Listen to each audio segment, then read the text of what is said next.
नमस्कार, welcome to affairs तक। हाल ही में अभी जर्मनी में हो रही G7 बैठक में एक वीडियो बहुत तेजी से वायरल हो रहा है, जिसमें प्रधानमंत्री नरेंद्र मोदी से जो बाइडेन हाथ मिलाने के लिए काफ़ी उत्सुक नजर आ रहे हैं। दरअसल पीएम मोदी अभी जर्मनी के दौरे पर हैं। पीएम मोदी जहां G7 की बैठक में शामिल होने के लिए पहुंचे हैं। इसी बीच G7 की बैठक से पहले सोशल मीडिया पर पीएम मोदी और अमेरिकी राष्ट्रपति जो बाइडेन का एक वीडियो बहुत तेजी से वायरल हो रहा है। वीडियो में अमेरिका के राष्ट्रपति जिस तरह से भारत के प्रधानमंत्री से हाथ मिलाने के लिए उतावले दिख रहे हैं, उसे देखकर नए भारत की ताकत का एहसास हो जाएगा। प्रधानमंत्री मोदी जब अपने समकक्ष जस्टिन ट्रूडो से मुलाकात कर रहे थे, इसी बीच अमेरिका के राष्ट्रपति आते दिखते हैं। फिर अचानक से जो बाइडेन मोदी जी के कंधों पे हाथ रख देते हैं। फिर मोदी जी भी पीछे घूमकर उनसे हाथ मिलाते हैं और उनका अभिवादन करते हैं।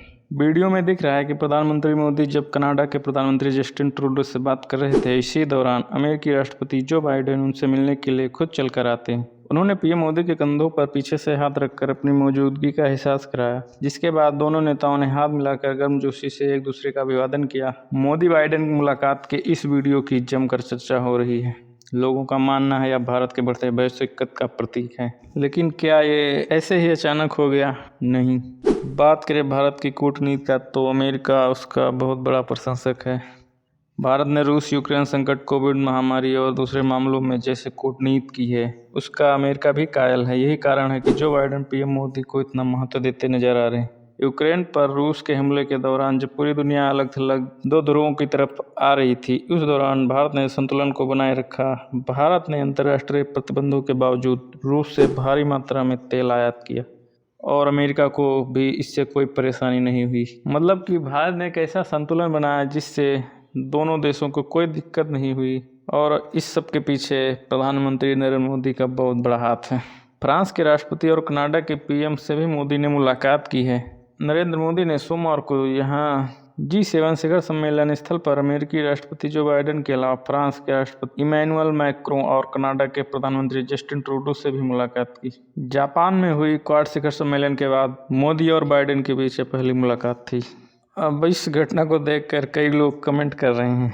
एक यूजर ने यहाँ तक लिखा, सुपर पावर मोदी को खोजता हुआ भारत आ रहा है। दुनिया के अन्य नेता भी इसी रास्ते पे चलेंगे, यह नया भारत है। एक अन्य यूजर ने लिखा, पावर ऑफ इंडिया नमो।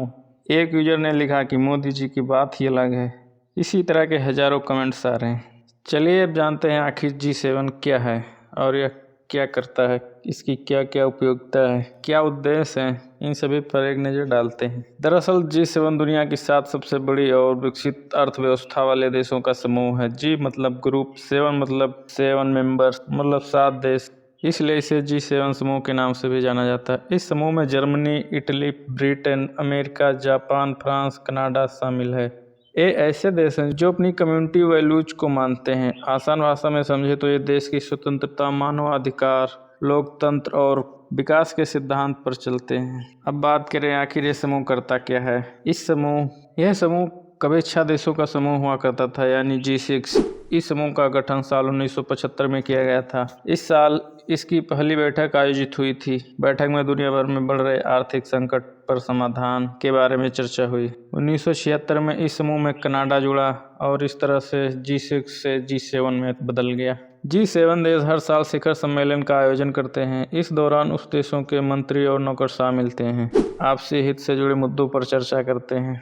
शिखर सम्मेलन में अलग अलग वैश्विक मुद्दों पर चर्चा होती है, उनका समाधान ढूंढने के लिए फोकस किया जाता है, जैसे जलवायु परिवर्तन, एनर्जी पॉलिसी। अब अगर बात करें कि G7 केवल 7 विकसित देशों का ही जो समूह है, तो इसमें भारत कैसे पहुंच गया। दरअसल G7 शिखर सम्मेलन में किन मुद्दों पर चर्चा हुई, उसका क्या हल निकाला गया, इस सब की जानकारी आयोजन के खत्म होने के बाद जारी की जाती है। इस सम्मेलन में समूह के 7 देशों के अलावा भी दूसरे देशों के प्रतिनिधियों को भी आमंत्रित किया जाता है। जैसे भारत से पीएम मोदी वहां पर शिरकत करने पहुंचे हैं। दोस्तों, इस सब के संबंध में आपकी क्या राय है, कमेंट करके जरूर बताएं। आगे भी ऐसी ही जानकारियों को पाने के लिए चैनल को सब्सक्राइब करना बिल्कुल भी ना भूलें। नमस्कार, जय हिंद।